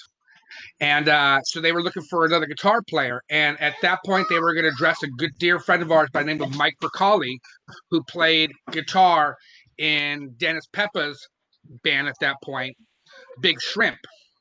And at that point, me, Rob, worked at the Pound. I was assistant manager. Rob was the accountant, and he handled the door, the guest list and everything like that. Who else worked there at that point? Kehoe Nation. Kehoe worked there at the time, so we had a great little staff. And me and Rob are backstage. I forget what show it was. And Rob comes to me and he tells me, "Hey, so they want to play, they want to do it, and we're thinking about getting Mike Bercali to play guitar." And I was all, no way. I go, I love Mike Bercali. Mike Bercali's a great guitar player, but Ted Aguilar, this would be his dream come true. Plus, he plays heavy music like that. And I told Rob, he will probably reteach you half the song.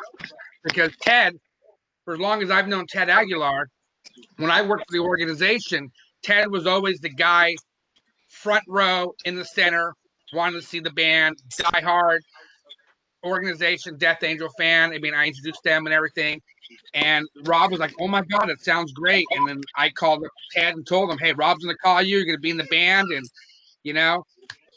and he's Filipino. And he's Filipino. It's like the Filipino lottery he won. You know what I'm saying? For him to be in Death Angel, he won the Filipino lottery. Big time. Daly City boy. Because Death Angel is made up of Concord and Daly City, and it was just perfect that he came in. And he's been in the band ever since, and he's almost a full-fledged member these days. He's more than just a hired gun for them. I think he's played longer than Gus ever played in the band. Ooh, that's a tough one because Gus, they go back to 91, 92, right? And then the band stopped in 91 to 92. 10 years. Well, okay, maybe you're probably right. I am right. Thank you. Anyways, even when you're wrong, you're right?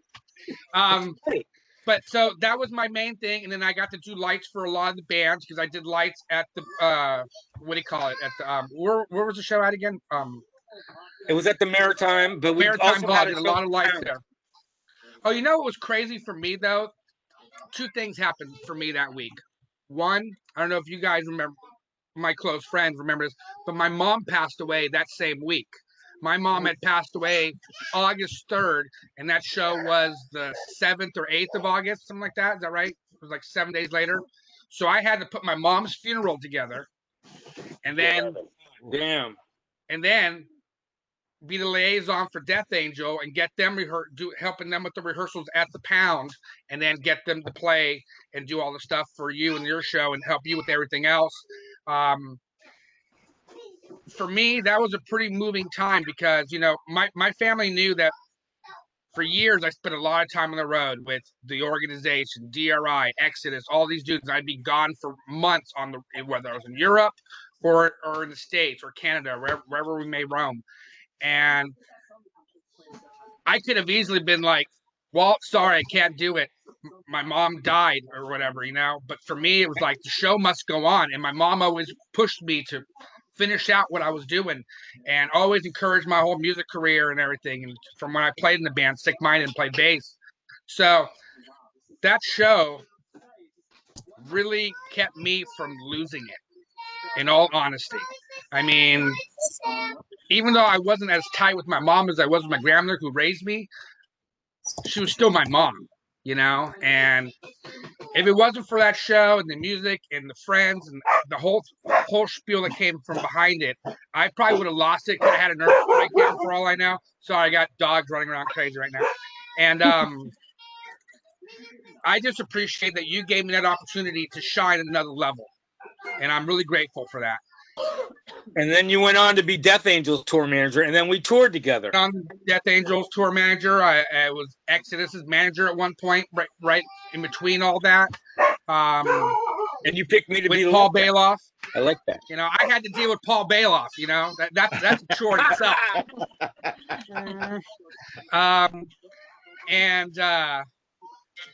The crazy thing about that show, though, was speaking of how when Walter called me I remember he came to my house probably 30 minutes after he finalized the show at the Maritime Hall with Rat Dog Productions, right?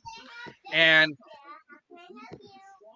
I think he got a phone call a few minutes later saying the show was sold out worldwide in 30 minutes.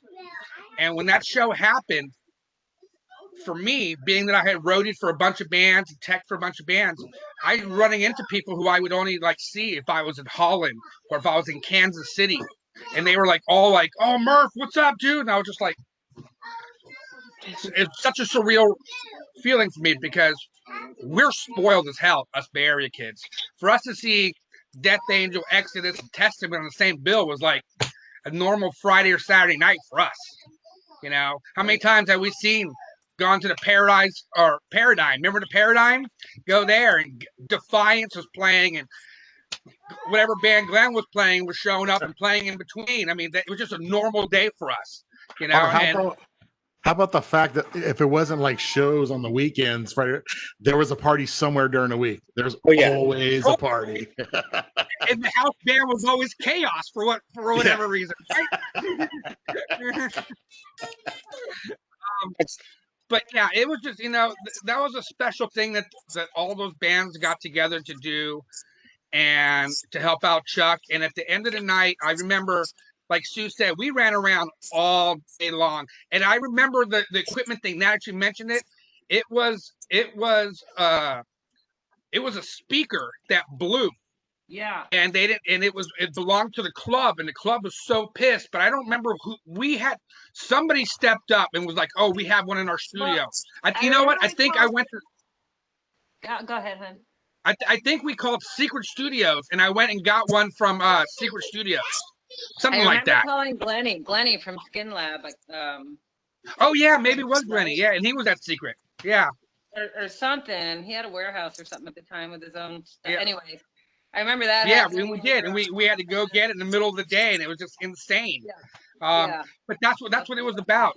And at the very end of the night, I remember after all that, Chuck and Tiffany standing around like in the backstage area that we had for all the drinking, and they had this pile of the hoodies, and they just grabbed me and were like thanking me for just all of the effort and all the work. And literally, we had been there for friggin' 18 hours at that point. They could have been long gone. But they actually waited to say, as far as I know, they said thank you to every person who worked on that production personally.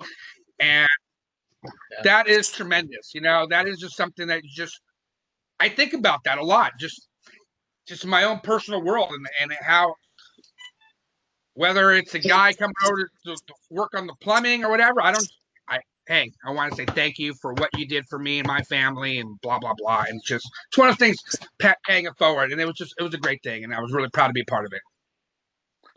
Yeah, it's a great way to be. Yeah.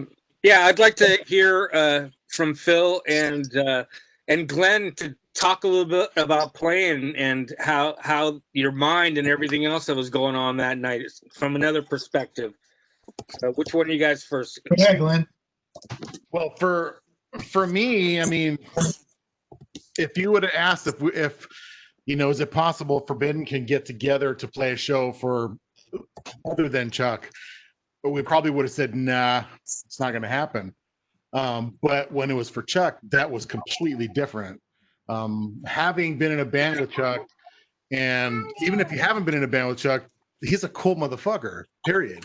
How could you not say anything but yes when that opportunity came up. So just doing it for him was worth it for me. And I think it really, opened my eyes when it grew really fast. You asked us pretty early on, and then before I knew it, I was seeing all these bands being added to it, and I was like, holy shit, this thing is taking off, man. And it was awesome getting together with the guys again, but it was well worth it, is what I could say. For such a cool person, how can you not want to do that? And it must have been a trip for you to play with Tim. Look at him across the stage. Absolutely. I really got to know Tim from that point on. Before then, I was telling somebody earlier that he was the guitar player after me, so it was kind of like I'd see him at a party and be like, "Hey, what's up?" It was never a conversation until that point. And when I realized how funny Tim was, and we got along really well, we ended up laughing more than jamming. You know what I mean? It was such a good time to do that. Plus, we got to talk shit about people too. So. Hey, Walter, Right on. I want to play that clip of Glenn and Tim and Russ and those guys doing Chalice of Blood. Just give you guys a speaking break for a little bit. So I'm going to share that, if that's okay. Yeah. Oh, I'd like to see that. I don't think I've seen that.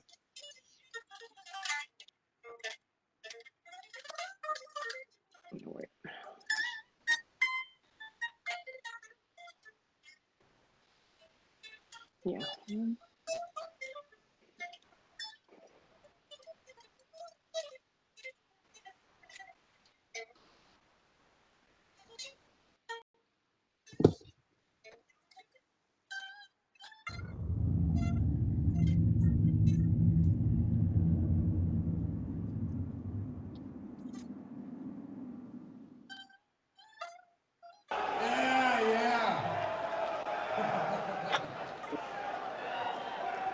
I love all the bands that are playing tonight.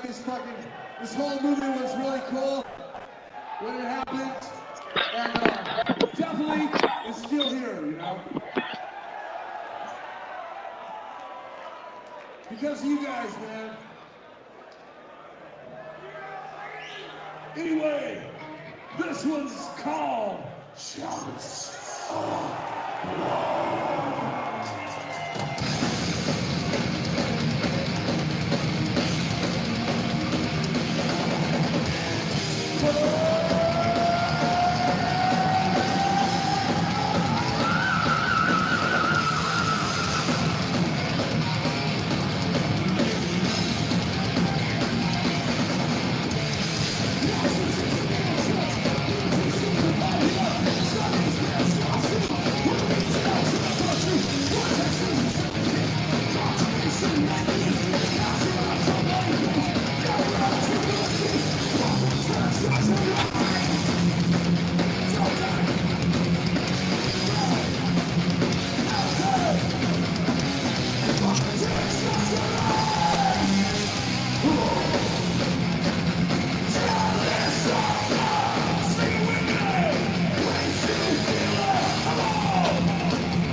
fucking awesome. Let's hear you, man. That is awesome. It was awesome to see Tim playing again like that. Yeah. Can I just mention that was my light show? Nice. I want to take credit for the light. Thank you very much. I did Death Angel, Forbidden, and Legacy, and I made Mark Workman do full Flotsam and Jetsam. And no one really wants to do lights for him. We're just gonna leave the lights on. But he did he ended up doing them. And I'm gonna say, Flotsam's always been one of those bands that I always thought was a decent band. That was the best I ever saw them, because they knew they had to play around real metal bands for once. So that's my 2 cents on that. No, Tell me on. Tell me I'm wrong. Yeah. The thing I wanted to say also, I talked about all the Bay Area bands. Talked about all the Bay Area bands, but I'll tell you, for someone like Anthrax, Joey Belladonna, and Scotty and to Frank Bello to step forward and come from the East Coast to give us a bona fide like headliner. And I don't think at the time they knew that SOD was going to play, but and that added to the bill. I mean, that just tops it off. Have 2 big bands like that come across from the East Coast and join in with us. So it just wasn't a Bay Area thing. And those guys played their hearts out. And I thought that they were, SOD, man. Come on, I'd never even seen SOD until then. So whatever, it was incredible. And I wanted to thank all the band members and everybody to do that for a great cause. And I'll leave it as this. Someone asked me, "Oh, is there going to be another Thrash the Titans?"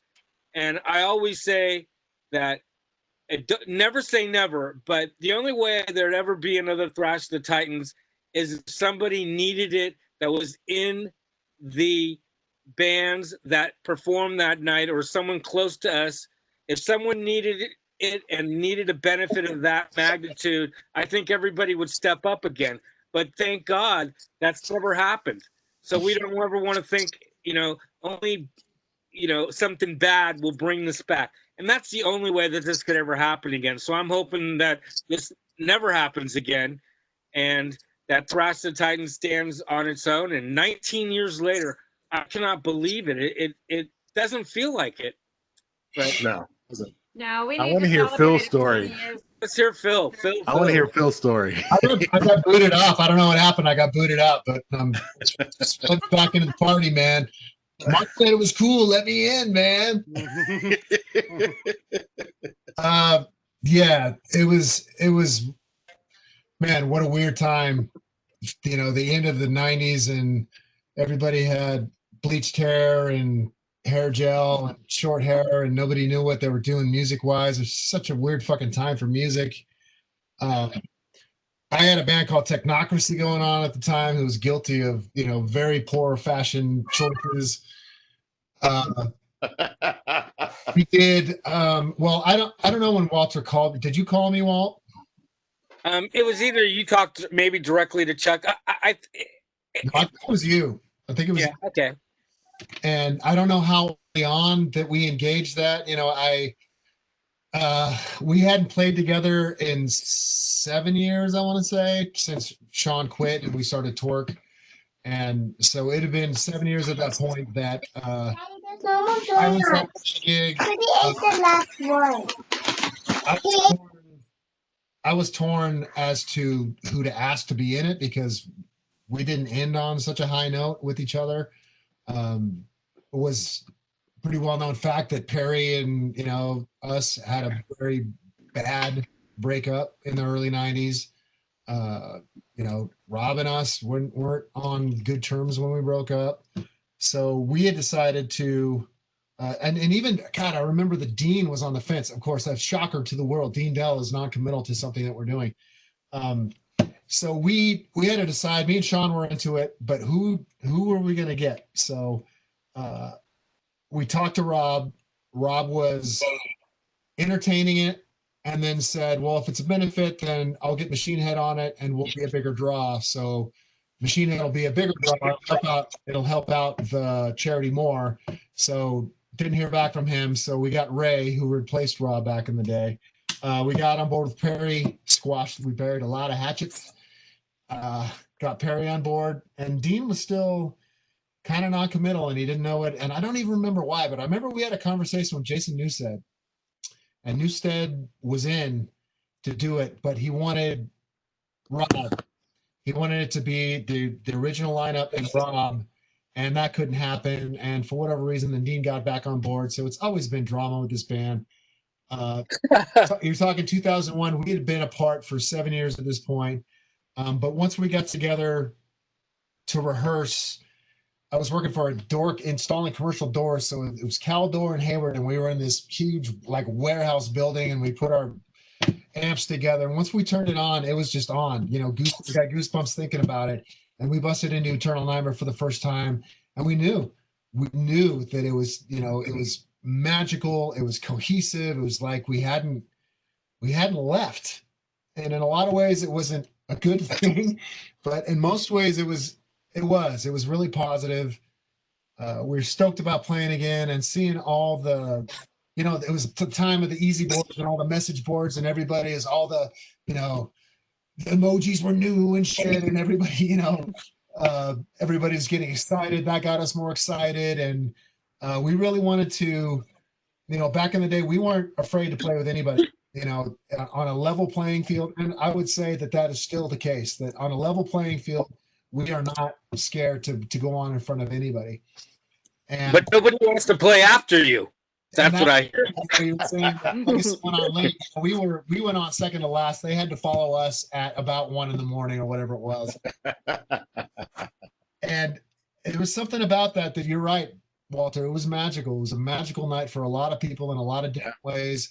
And I had this crazy idea to have Technocracy do a pre-show on the Friday night at the Pound.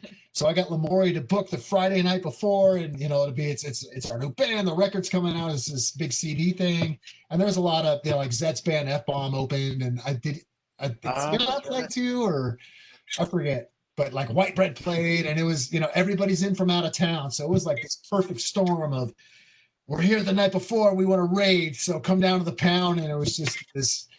It was electric. That night was ridiculous. You know, it was a great show for us. I ended up getting hammered, got in about 4 a.m. I got people from out of town, Brian Perdue sleeping on my couch.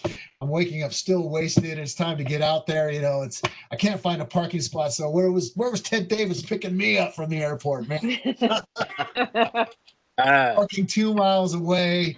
You get in and you hear the bands are playing and the bathrooms are flooded and everybody's, you know, going nuts. You can't move anywhere. You're seeing people from all over the world, and you're seeing these young bands. Did Yaz play? Was Yaz playing with Heathen? Yeah, I think he was. Yes. Yeah, so I think I got there playing. Yes, he did. You're seeing Yaz with short hair banging, and you're just, you know, it's going to be a good night when you Yaz, Bailoff. You've got, you know, all these legends at the time, just everybody coming together. There's no fucking egos. Everybody's going to get to play their set. It's a sold out packed show. Everybody's going to see the same crowd. And it was just a whirlwind, you know, everybody was getting ready to play. Everybody's got guitars on their backs. There's more people on the stage than, you know, in front of the stage. Everybody had to be on stage, back with their beer. Yeah, what's up? So it was fun because and that's what the thing that I love about Vio-Lence and the way that we are, and the Bay Area in general, and from this, we're used to having our bros on stage with us. We're used to having, you know, it's not all about the tracks and the smoke and fire and the lights and all this. It's all about the music and that energy that you connect with each other on a fucking real level. It's organic, and that's what that night was about. It was about us all getting together and doing it for a brother of ours, as you know, this big brother figure. To me, Chuck was a legend in Dublin. He was a fucking legend. He would drive around with, like, if he didn't like you, he'd fucking scalp people. He'd take their hair and put it on his fucking rear view. This is to be urban legend, but I don't think so. I think that, you know, that he would have people's hair on his dashboard, and Chuck Billy a ruthless motherfucker. I know, huh? Larger than life, you know, and he found music, he found direction, and he's one of the most driven people that I know. Like Walter said, he's got a heart of gold. He's a good person. He's a caring person. And there wasn't anybody across the board who would not do anything for Chuck. Yeah. And I'm so glad that, you know, this spurred this second reunion for our band. And we were able to do some other reunion stuff with Chuck, and it got us back together and doing stuff. We were going to do a Vio-Lence record. You know, I was writing material for this new Vio-Lence record, and then, you know, I joined the other band, and everything got stopped. And 16 years later, 16 years later, almost 3 times, you know, 2.5 times the amount that we had in between. Here we are back again. You know, Sean, same deal. Everybody gets together for Sean at the Killian on Command thing, and, you know, playing Vio-Lence songs. You know, I got to go see Vio-Lence for the first time. You know, I'm the only person that didn't quit that band. You know, and so it was good to, you know, everybody seeing the Bay Area just represent in that sense. It's same thing. Everybody from all over the world, and it's given me here at 53 years old this unbelievable drive to, you know, something special about the Bay Area. You know, you guys were all here, and you got to witness. You got to go out to see amazing shows 5 nights a week. You go to the Stone, the Omni, or the Real Rock, or whatever was fucking happening at that point, and you got to see quality bands. But the most important thing was you got to see 200 of your friends who, it didn't matter that was playing. There was a show, and you got to go out and hang out with your friends and see some good music and hang out and form that community. That'll never happen again. It's never gonna fucking happen again. And so just, I hate to use, you know, bless bro, hashtag bless bro, but we're all hashtag bless bro. Be part of that. Yes. Be yes, proud of that. Absolutely. Yeah. Very lucky. I'm ready to go and start a new band. Damn, talk about inspiring. Show. 2 hours, Nick St. Dennis. Quietly. All right. Hey, I wanted to ask somebody that wasn't there the impact it had on her. And Karen, I want to hear what you think of Thrash the Titans and hear your voice, your sweet voice. I'm in DC, so if you see me drinking, you understand why. You said you don't want to talk about politics, but that's my life, unfortunately. Thrash of the Titans, I was in Wacken 2001, and it was August, and I was hanging in the backstage, and I remember Warl Dane from Nevermore, who's a good friend of mine, was saying, "Did you hear about this event in the Bay Area?" And I said, "No, what are you talking about?" Because there was no internet back in the day. And he says, "Well, you know, all those bands are coming together. You should come. You should travel to the U.S." And I'm not originally from the U.S., so, you know, I'm from Europe. So I'm like, travel to the U.S.? That's insane. But anyway, long story short, he showed me the lineup, and it was like the talk of the day at Wacken. Because we all like, this is insane, you guys. I'm so jealous of you in the Bay Area, because it's like bands that we grew up on. And you guys are talking like, oh, we saw them like on Friday. And for us, it's like, what are you talking about? We have to like travel the globe.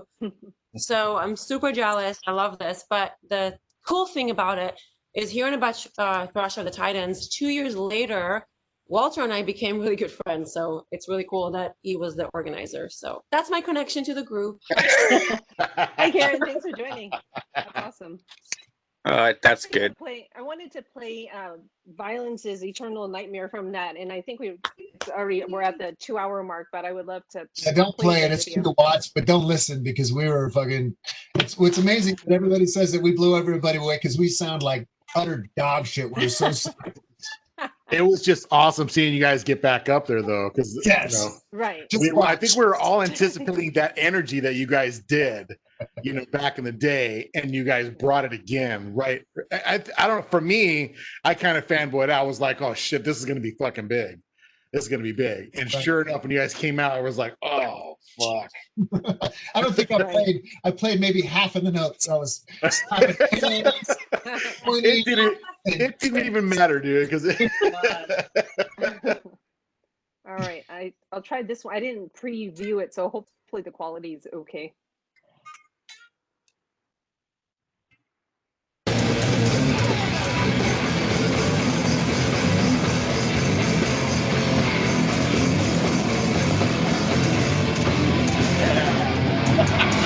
Right there.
Fucking badass, man. It's like I was there.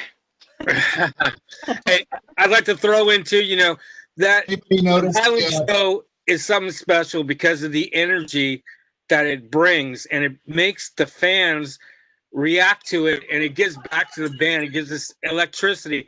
But I haven't seen anything like that, and that show was legendary. But when they just reformed and played the Metro, it was like when they came out again, I felt that electricity again that I hadn't seen since Thrash of the Titans. You know what I mean? Absolutely. Yeah. Yeah, you know what I'm talking about, Phil. Because if anybody says, "Well, I never saw," I don't know what Ruthie's was like. I don't know what it was like in the day in the Bay Area. But if you were at the About the Metro farm. that night, you could feel it. Yeah, those two shows at the Metro were that was Ruthie's Inn. That was exactly what Ruthie's was about. You know, there's no lamps, there's no stickies, there's no, the backstage was just there was no backstage. That was a night at Ruthie's Inn. Yeah. That's Shitty PA. how I got back there. I just walked in. I couldn't believe it was so easy. Yes. Can I ask, was that Adam crowd surfing? I was just gonna say. It looked like that. It did. It looked like him. He was still drinking. I think it was. And young. He did a stage dive, took out a camera, and then. Oh, that's right. Yeah. Oh, that's right. That was a stage. I remember there was some schism over that. There's a lot of schism over that. That was a war for like 2 years. I remember that. Hey, and everything that and I, with Jerry Allen involved, it's so long ago. I was hoping we just wouldn't mention him. I just want to. I think that he needs to be mentioned in the fact that I want to recognize all the hard work that he did put in, and the love that he has for the music, and leave it on a positive note that he did work hard. He loved the music, and there you go. That's all I can say about that. Yeah, that's good. Good finish. Well, thank you, everyone. Walter, thank you for coordinating the old gang and Phil and Glenn. It's been awesome. Just it takes me back, and I mean, I'm glad that Phil and Glenn were there. I like hearing or having a chance to talk to a couple people that actually played, and then of course a few people that helped me. And there was so many people that helped me, and way professional than I could ever imagine that would step in and do it. I mean, we had legends of technical people, lightmen and soundmen that are legends of their own. Mike, you worked with Mark Workman. That was the first time you ever worked with him, huh? Mark Workman was definitely someone I really looked up to with lighting, because if you ever seen Slayer live and their whole the red colors that were always just made them look even more evil than anything, that was Mark Workman and what he did. And I stole all his ideas. I used them with Exodus and Death Angel, and a couple of times I did Violence back in the day. I don't know if you remember that, Phil. And I did Forbidden, and just I would steal his ideas and take them my own way. But that day I talked to him, I was like, dude, you're like my lighting god. And he was like, dude, shut up, and you're good. And do your thing. And I did the same thing, when Violence reformed after that. They played Slims, and they did a live take, live album on the re-release of Eternal Nightmare. But they did a short West Coast run, and I went and I did lights for them. But I was totally using the Mark Workman can adjustments and the fog and trying to replicate. Of course, you never can. You just have to do your own thing. But he's a legend. Like I said, Doug Hall, who could do Iron Maiden's sound for forever, since way back all the way, till recently. But anyway, so many people and hey, remember Ronnie James Dio once said, just remember Ronnie James Dio once said, a band is only as good as its crew. Remember that. Absolutely. Had the best no doubt ever that night. And I don't even know some of them because there was so many people. I'm sure there's people that did things that I don't even know. And it just happened. And between, one of the band members saying this and them doing it. And Rob Lewis was an intricate part of getting bands on and off and having it prepared, because it had to work like clockwork. And if anybody knows about bands going over, we couldn't have it that night. And it's something that happened, and it was incredible. But thank you, March. I just want to say thank you. I never really got to talk about Thrash the Titans in this detail to talk about it and the behind the scenes. And I want to thank you for. Oh yeah, no, it's my pleasure. It's my pleasure. It's been awesome. Like, yeah, we've been talking about it all week because it was the anniversary. So I thought, hey, why don't you be our special guest this week? One of the special guests to talk about it. So thank you, Walter, and thank you for all that you do for all the bands too. Thanks everybody for having me here. I got to roll. Thanks so much. I appreciate it. Thank you very much. No Thank worries. you so much. And I wanted to toast to Martin Birch and Hold on. Costanza, the two that passed recently. So cheers to them for their contributions to music, and thanks, Cheers. thanks you guys. Cheers. Awesome. This was All fun. right. Guys, be well. Awesome. Thank you. You too. Thanks, guys. Have a Nice, good one. guys. Bye-bye. Bye. Bye.